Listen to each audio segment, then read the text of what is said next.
Hello everyone, welcome to the Christmas Countdown Collab video number 2. And today we're going to be making a mixed media page that I'm going to cut up and make into tags.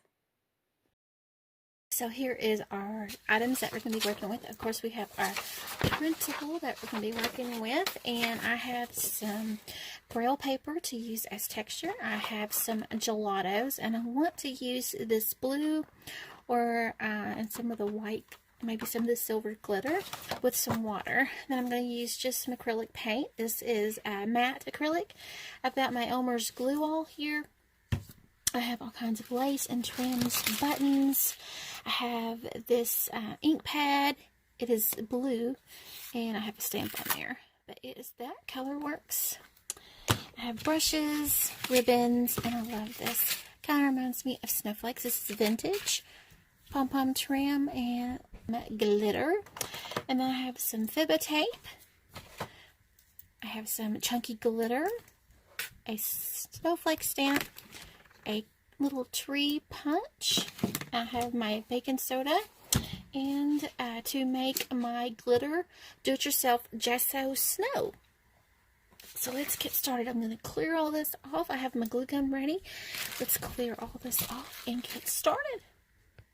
What I thought about doing was making some tags, but what I might do is go ahead and create on my base page and then go from there. I'm going to cut these out and I'm just going to create on just the background page. And then what I think about doing is once it's all dry, I'm going to scan that in to my computer, and then I'm going to make tags in Photoshop with my image, and then I will have those available for you all to use as a freebie in the Digital Junk Journal Crafters Corner group Facebook group, and it'll be on my blog, thatsjustpenny.yolasite.com as well. So the first thing is, with the printable, I do want to say that there is a black outline that I have put around. I try to do this with all of my sticker elements or my embellishment elements.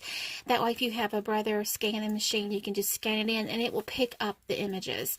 That's the only thing when you deal with the Brother scanning cut machine, is that if you don't have a very good outline, you can take a marker or a pen and mark an outline and then scan, and it will recognize the edges. So I kind of do this ahead of time for everyone, so it's a lot easier.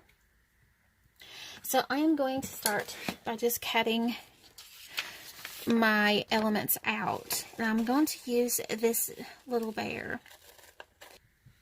So this is our inspiration. Now, whenever you use something for an inspiration, we are not copying this. We are not copying it, you know, for image. We are using this as inspiration, and that's what junk journal artists and designers do, is they use things for inspiration. They're not copying. If you was to copy this is copyrighted, so you can't do that. So there's a lot of things that you can be inspired by, and you don't have to copy them. Okay, so in our picture, it looks like we have some snow, so we're going to make some do-it-yourself gesso.